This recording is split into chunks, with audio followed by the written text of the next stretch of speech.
आज हम श्राद्ध के बारे में कुछ जानेंगे, जैसे कि श्राद्ध किसे कहते हैं, उसे और दूसरे कौन से नाम से जाना जाता है, उसे कैसे करते हैं, उस दिन क्या करना चाहिए और क्या नहीं करना चाहिए, इत्यादि ये सारी बातें हम आज जानेंगे। तो ये सब जानने के लिए हमारे इस वीडियो के अंत तक आप हमारे साथ जुड़े रहें। चलिए शुरू करते हैं कि श्राद्ध किसे कहते हैं।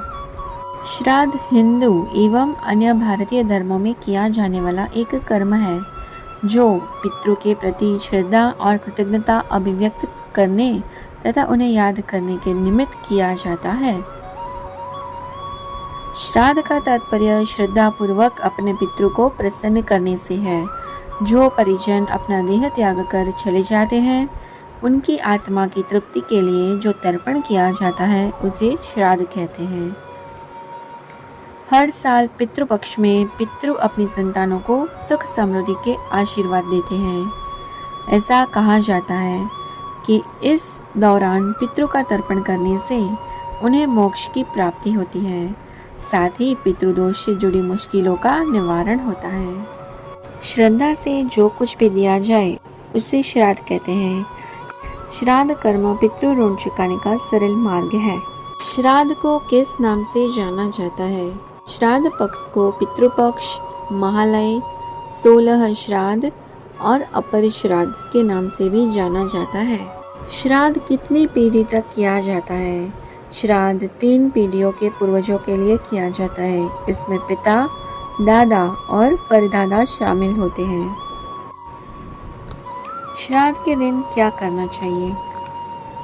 श्राद्ध के दिन ब्राह्मण को भोजन कराएं और दान दक्षिणा देनी चाहिए। जल में काले तिल मिलाकर पितरों को अर्पित किया जाता है। श्राद्ध पर गाय, कौवा, चींटी के लिए भोजन का एक अंश निकालें और ब्राह्मण को भोजन कराएं। ब्राह्मण को भोजन करवाने के बाद घर के सभी सदस्य साथ बैठकर भोजन करें और पितरों की आत्मा की शांति के लिए प्रार्थना करें। सारे मिलकर भगवत गीता के 7वें अध्याय का पाठ करें। भगवत गीता का 7वां अध्याय पितृ मुक्ति और मोक्ष से जुड़ा है, तो ये पाठ करने से श्रेष्ठ फलों की प्राप्ति होती है। जानते हैं कि पितृ के स्वामी कौन थे? आपको बता दें कि अर्यमा पितरों के देवता माने जाते हैं। अर्यमा महर्षि कश्यप और देव माता अदिति के पुत्र हैं। पितृपक्ष में अर्यमा देव की पूजा का विधान है। उनकी उपासना करने से पितरों को मुक्ति मिलती है। घर में पितरों का स्थान कहाँ होना चाहिए? पितरों की फोटो हमेशा उत्तर दिशा की दीवारों में लगानी चाहिए। शास्त्रों में दक्षिण दिशा को पितरों की दिशा माना गया है, इसलिए उत्तर दिशा में फोटो लगाने से तस्वीर का मुंह दक्षिण दिशा की ओर होता है।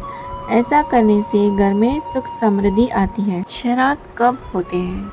हर साल भाद्रपद शुक्ल पक्ष की पूर्णिमा तिथि से पितृपक्ष की शुरुआत होती है। वहीं इसका समापन अश्विन माह की अमावस्या तिथि पर माना जाता है। पितृदोष के लक्षण क्या है? घर में पीपल का उगना बुरा संकेत है। अगर व्यक्ति को कड़ी मेहनत के बाद भी नौकरी व्यापार में परेशानियां आए तो ये पितृदोष का संकेत है। यदि परिवार में एकता नहीं रहती, मानसिक तनाव बढ़ता है, घर में क्लेश रहता है, तो ये पितृदोष का कारण है। यदि घर में कोई सदस्य बार बार बीमार हो रहा है तो समझिए कि आपसे पितृ नाराज है। इस व्यक्ति का श्राद्ध कब करना चाहिए?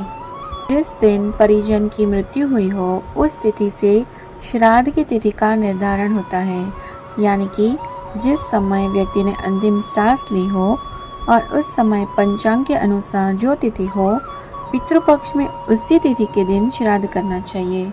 यदि तिथि ज्ञात ना हो तो ऐसी स्थिति में सर्व पितृ अमावस्या को श्राद्ध करें। अविवाहित मृत्यु होने वाले का श्राद्ध पंचमी को करें। सौभाग्यवती स्त्री का श्राद्ध नवमी को किया जाता है। पिता का श्राद्ध एकादशी द्वादशी को करें। सन्यासी का श्राद्ध पितृपक्ष की द्वादशी तिथि को करें। श्राद्ध के दिन खास तौर पर क्या बनाएं? उस दिन खास तौर पर खीर बनाएं और ब्राह्मण को खिलाएं। उड़द की दाल या दही भल्ले भी हम बना सकते हैं। अब जानते हैं कि श्राद्ध के दिन क्या नहीं करना चाहिए। श्राद्ध के दिन हमें तामसिक भोजन से दूर रहना चाहिए। सात्विक भोजन ग्रहण करें। लहसुन प्याज को हमारे भोजन में इस्तेमाल नहीं करना चाहिए। श्राद्ध के दिन बाल नहीं धोने चाहिए। शास्त्र के अनुसार इसे अशुभ माना जाता है और इससे पितृ को कष्ट होता है। श्राद्ध के दिनों हमें बाल नहीं कटवाने चाहिए, दाढ़ी नहीं करनी चाहिए। शादी, मुंडन, सगाई, गृह प्रवेश जैसे मांगलिक कार्य पितृपक्ष में वर्जित माने गए हैं।